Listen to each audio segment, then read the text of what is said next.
अब्दुल कलाम 15 अक्टूबर 1931 को उनका जन्म रामेश्वरम के तमिलनाडु में हुआ था। कमजोर आर्थिक स्थिति के एक मुसलमान परिवार में उनका जन्म हुआ। पेशे से उनके पिता नाविक थे और पिता क्योंकि ज्यादा पढ़े लिखे नहीं थे तो शुरू से उनको काफी तकलीफें आई। एक बार क्लास के अंदर उनका एक दोस्त हुआ करता था जो कि मुख्य पुरोहित को बेटा था, और मुख्य पुरोहित को बेटा जो रामदास शास्त्री अपने इसके साथ में पहली बेंच पे बैठे मास्टर जी नाराज हो गए। ए मुसलमान लड़का प्रमुख शास्त्री के बेटे के साथ पहली बेंच पे कैसे बैठा? उनको लगा के थप्पड़ पीछे बैठा दिया, भाग पीछे जाकर के बैठ। अब्दुल कलाम चुपचाप जाके पीछे बैठ गए और क्या सोचिए, इस घटना पे उन्होंने उस दिन संकल्प लिया पीछे बैठ के दुनिया बदलूंगा। और पीछे बैठना कोई मायने नहीं रखता, इसलिए वो कहा करते थे देश का सबसे अच्छा दिमाग क्लासरूम की आखिरी बेंच पे भी मिल सकता है। अच्छा, परिवार बहुत बड़ा था, 10 भाई बहन थे, पैसों की कमी तो होनी थी, तो अपने खर्चा निकालने के लिए अखबार बेचना शुरू किया। छोटी उम्र में अखबार क्यों बेचते थे? इनको पता था पैसा तो मिलेगा, लेकिन सारे रास्ते में बेचते वक्त पूरे अखबार को पढ़ जाऊंगा। चलते चलते सारे अखबार को पढ़ जाया करते थे। 8 साल की जब उम्र में थे ना, ये बहुत छोटे थे, इनके गांव से कई किलोमीटर दूर एक मास्टर जी बहुत बढ़िया गणित पढ़ाते थे और बोले सुबह 4 बजे 1 घंटे की क्लास फ्री है, उसी बच्चे को पढ़ाऊंगा सुबह 4 बजे जो नहा धो के आएगा।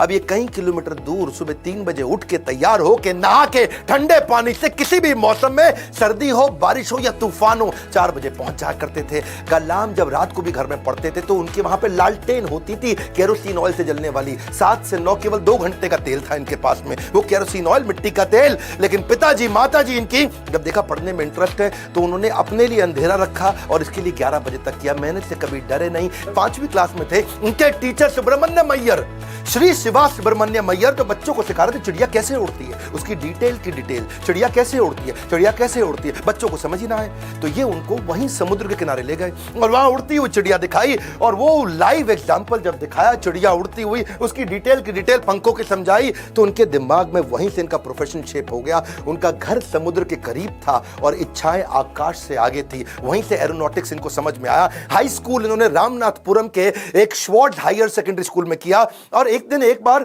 अपने स्कूल में किसी गलत क्लास में पहुंच गए। और गलत क्लास में जब अंदर घुसे तो टीचर ने इनको चपत लगाई, जब तक तुम्हें यही नहीं समझ में आ रहा कि तुम्हारी क्लास कौन सी है, मैथमेटिक्स की क्लास में तुम गलत क्लास में पहुंच गए तो तुम क्या पढ़ोगे और क्या आगे बढ़ोगे।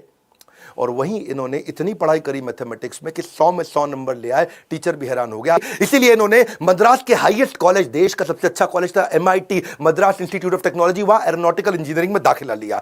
बहन ने काफी पैसा अपना सोना गहना गिरवी रख करके इनको 1000 रुपए दिया। कॉलेज में अब एरोनॉटिक्स था तो विमान के डिजाइन बनाने थे, प्रोजेक्ट मिला, अब विमान के डिजाइन बनाने में लग गए और डिजाइन जो बनाया और टीचर को दिखाया, टीचर को पसंद नहीं आया और टीचर ने कहा अगर तुम एक अच्छा डिजाइन नहीं बना सके ना अब्दुल कलाम तो तुम्हारी स्कॉलरशिप छिन जाएगी, स्कॉलरशिप छिन जाएगी, स्कॉलरशिप छिन जाएगी। इनका दिमाग चकरा गया। टीचर की ये बात सुन के पांव के नीचे जमीन खिसक गई। 1000 रुपए बहन ने गिरवी रखे, मुझे गहने अपने दिए थे और इन्होंने टीचर से कहा मुझको 1 महीना दे दो, बहुत बढ़िया डिजाइन दूंगा। टीचर ने कहा कोई 1 महीना नहीं, 3 दिन मिलेंगे, 3 दिन। इनका दिमाग हिल गया उस समय, ये घबरा गए थे स्कॉलरशिप ना छिन जाए। उसके बाद तो उन्होंने 3 दिन ना खाया ना सोए, 3 दिन ना खाया ना सोए, 72 घंटे लगातार उस पर काम किया, जी जान लगा दिया। और जब प्रोफेसर ने देखा डिजाइन, प्रोफेसर भी हैरान हो गए, उनकी आंख में आंसू आ गए, बोला बहुत बढ़िया